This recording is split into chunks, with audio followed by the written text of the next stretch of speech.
Jeff Passan reporting that the Los Angeles Angels have placed starting pitcher Lucas Giolito, reliever Matt Moore, and Ronaldo Lopez, and outfielders Hunter Renfroe and Randall Grichuk on waivers.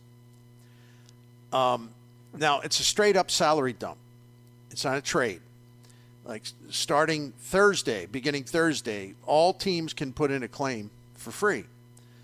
And these players, if they are claimed by any teams, playoff contenders, let's say, they'll be eligible for the postseason roster because it'll happen in time.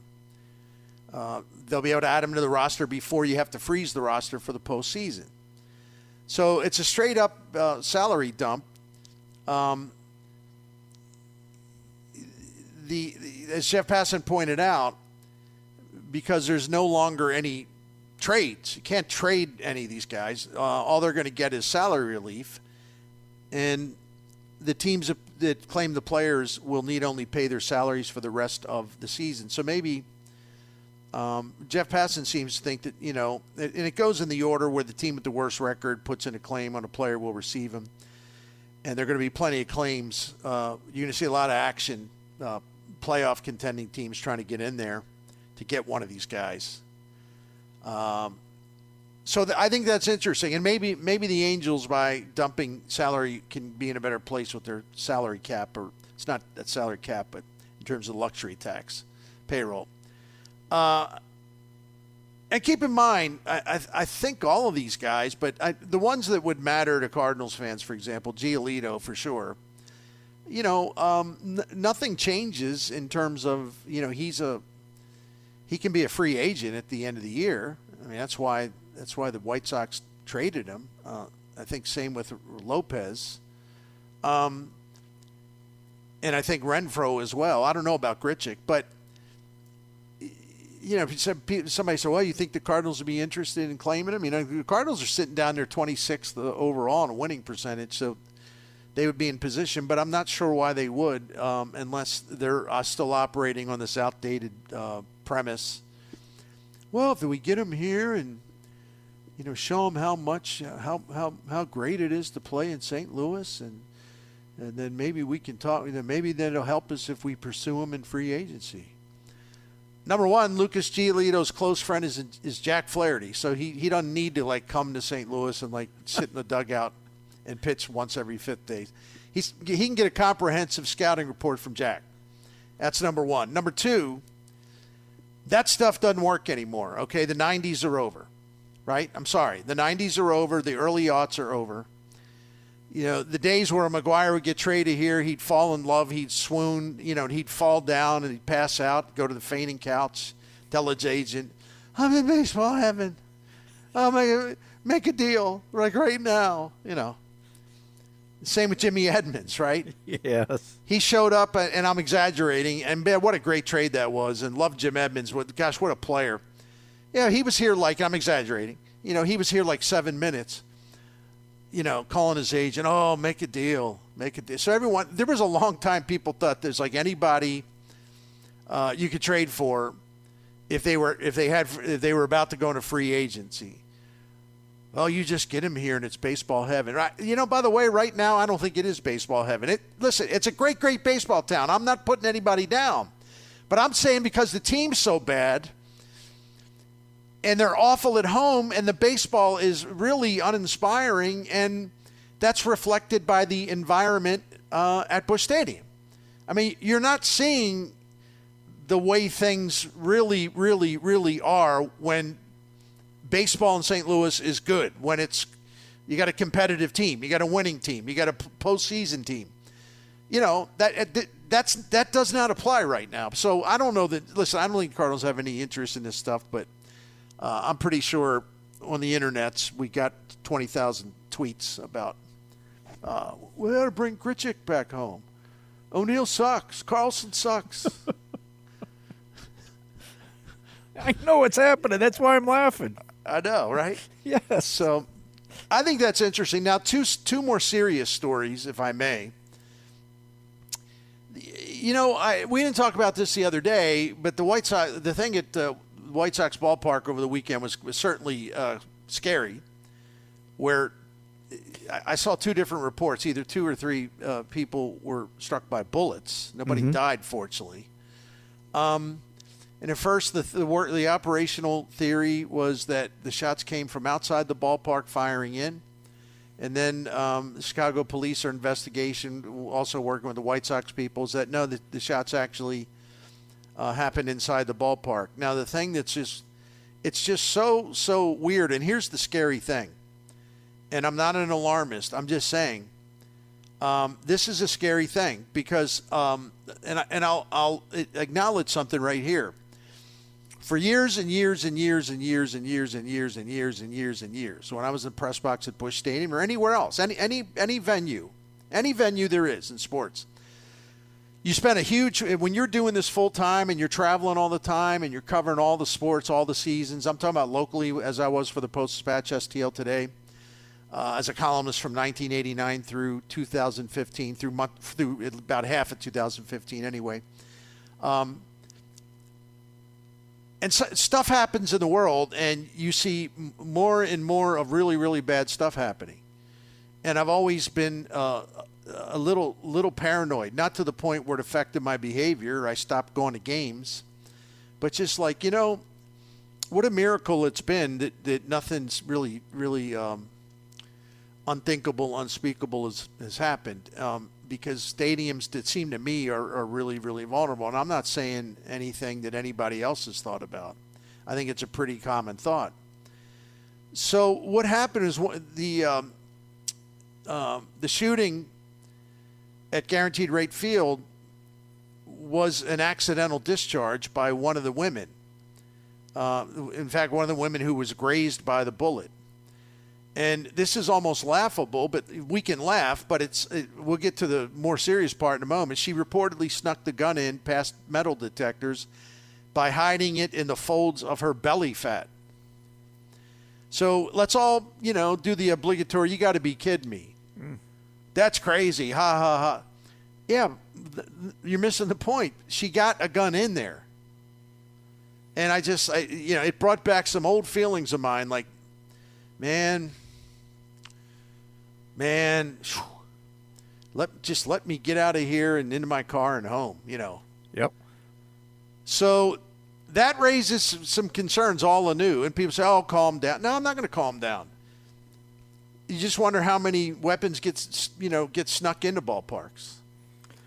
And there's a lot of nuts out there. A lot of people that just want to make sure they get 24-hour news coverage by doing something sinister. The world's just an absolute madhouse right now. United States of America is a big part of the madhouse. So that was that one. Go ahead, Jim. I knew you were going to say something. No, along the lines of what you're talking about here, I see, and I know you'll see them, and our listeners will too if you're on social media at all. I feel like I see once a week or once every 2 weeks there is a fight, a brawl within the stands somewhere at a ballpark or a football game. Well, imagine if it's the wrong person that did bring a gun in and then just freaks out and then just goes crazy in one of those little brawls. I mean, that to your point, that is you don't want to be over alarming and go, I still want to go to the ballpark, but you can't help but think about that if you're going to any sporting event now. That's all it's going to take is one. They can't. Well, one got in, and that's all it takes is one.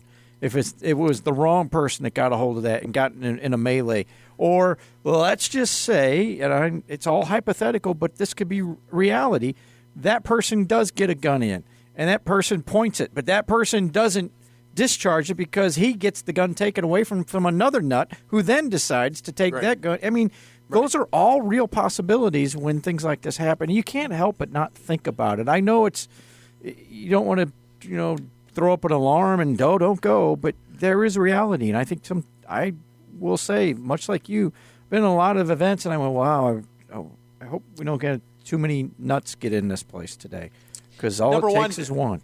I know that there's mandates. I know that all venues, every sport, they have much tighter, much more comprehensive security measures in place. Okay, that's great.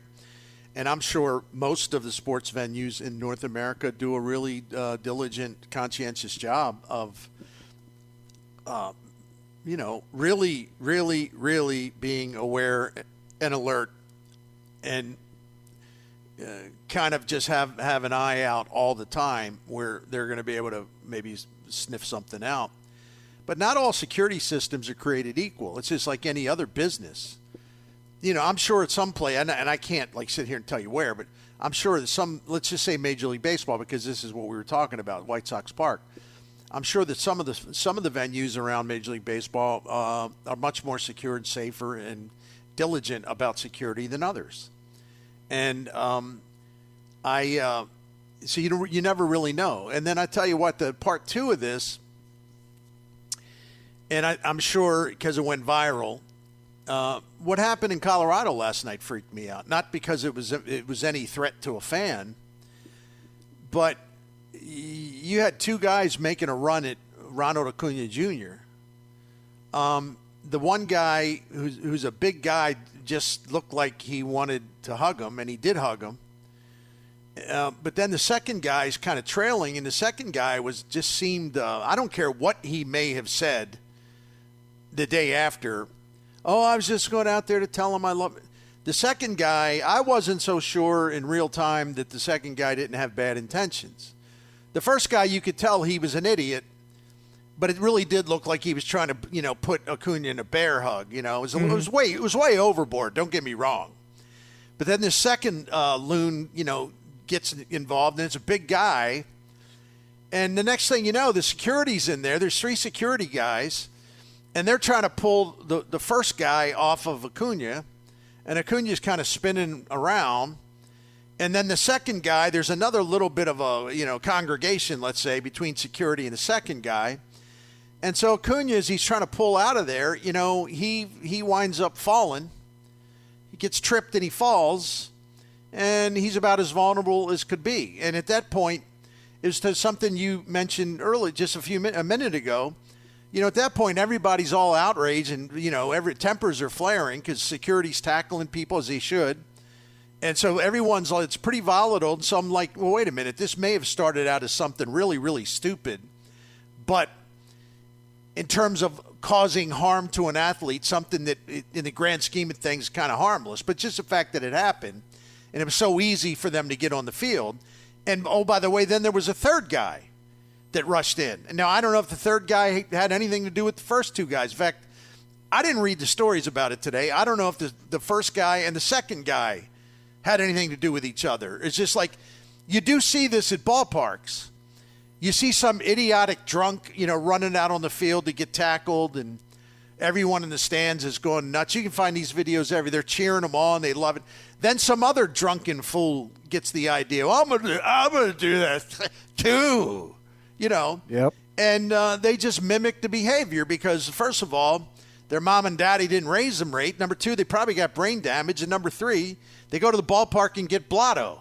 So, yeah, when you see like-minded morons doing something stupid, then you want to be, I'll get on social media and I'll go viral, So is there any kind of real limit to this? Because, again, last night I'm watching that and I'm like, wait a minute now. This is a little beyond what we normally see. When I saw Acuna go down, I'm like, whoa. Mm-hmm. And I thought the Atlanta broadcasters were perfect in the way they described it and talked about it. And then that sort of harkens back to the first story.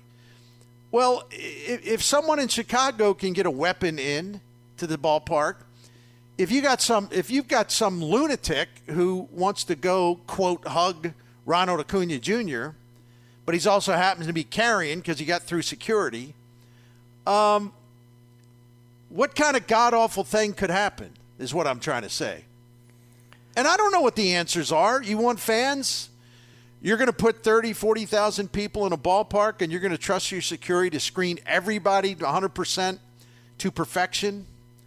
Or you're going to trust that all the people in there are generally speaking, other than a few knuckleheads, good, honest, sensible people that go in there to have a good time, to cause no one else any harm?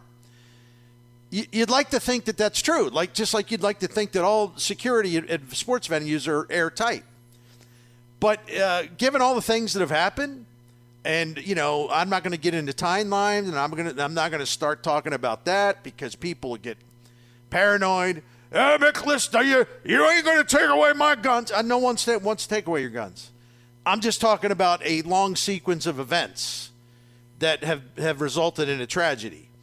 And the sports venues have been very, very fortunate that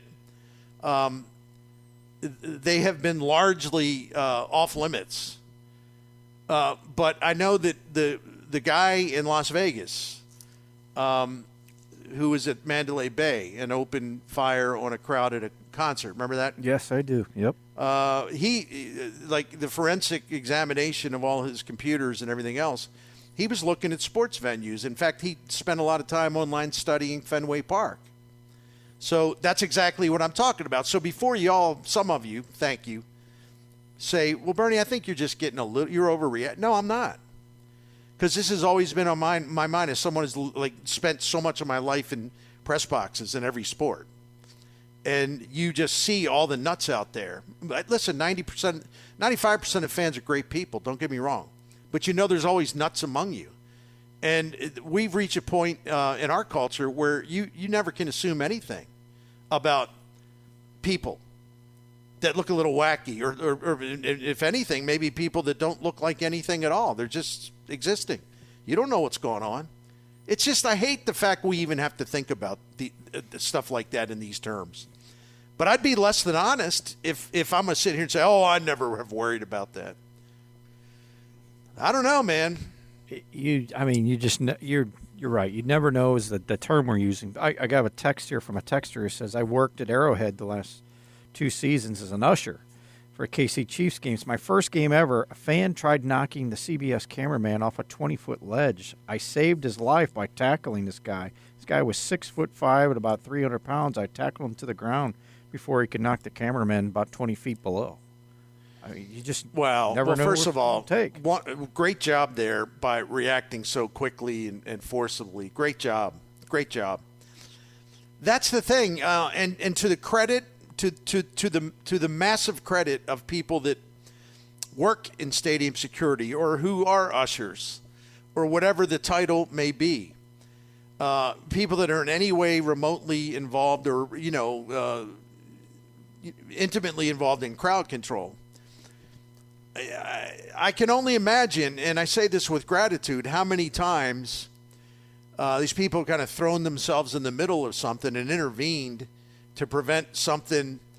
Might be just maybe it's nothing. Maybe it could lead to something bigger. Maybe it could lead to something tragic. And they sort of throw their own bodies in the fray to try to prevent a dangerous situation from unfolding that could lead to who knows what. So awesome job, dude. Excellent. I mean, you really don't know what can go. This isn't along the lines of a threat, but in Vancouver with the Blues one year, and with the radio broadcast, game's going on, and all of a sudden, play stops. You look down to the right, there's a guy scaling the net behind the goal, and he's almost at the top of the net. They had stopped playing. He got stuck up there. He got his foot caught up there. You're like, gee whiz, this guy could fall, kill.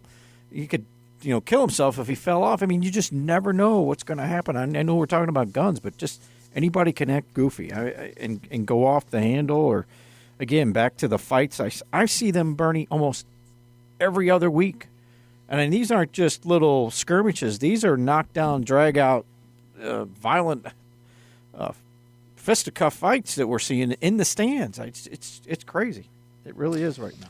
There was a time, and I'm speaking to Jim Hewer, and I'm speaking to Blues fans of a certain age.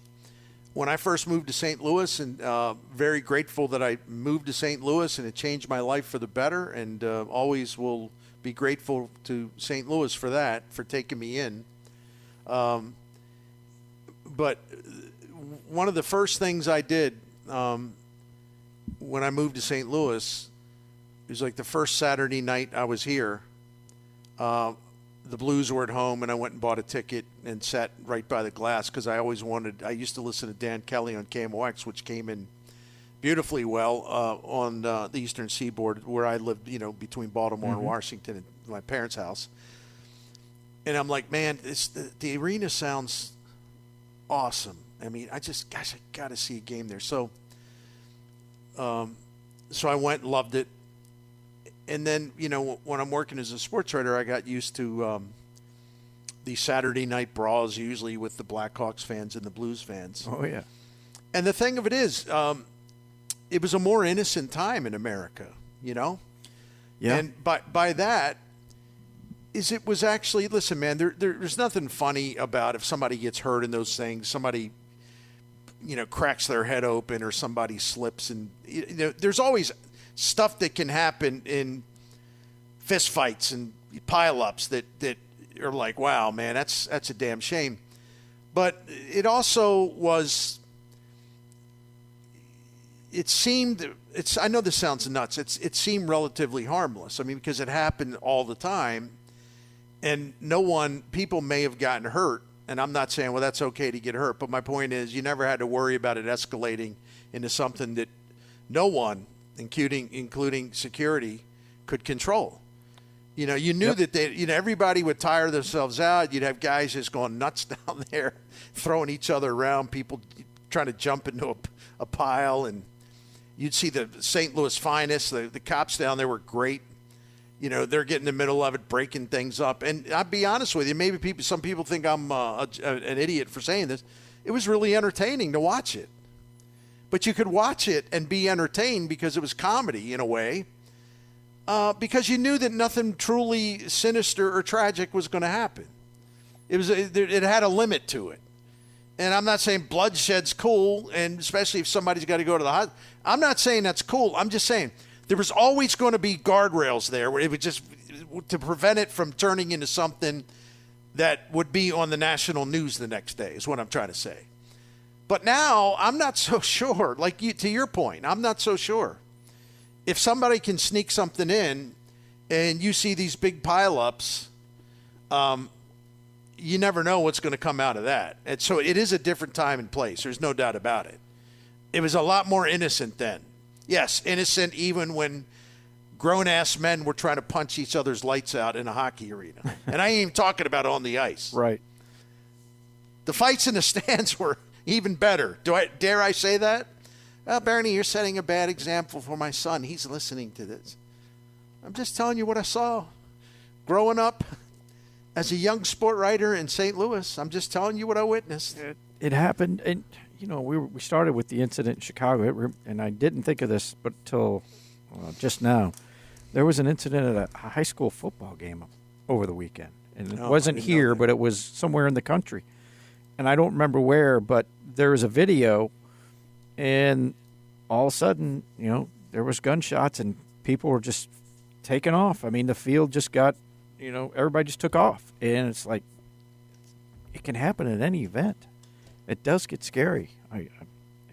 It's part of where our life that we live in now. It's the what's the right word? It's part of the element of where we're at in our lives. No doubt about it.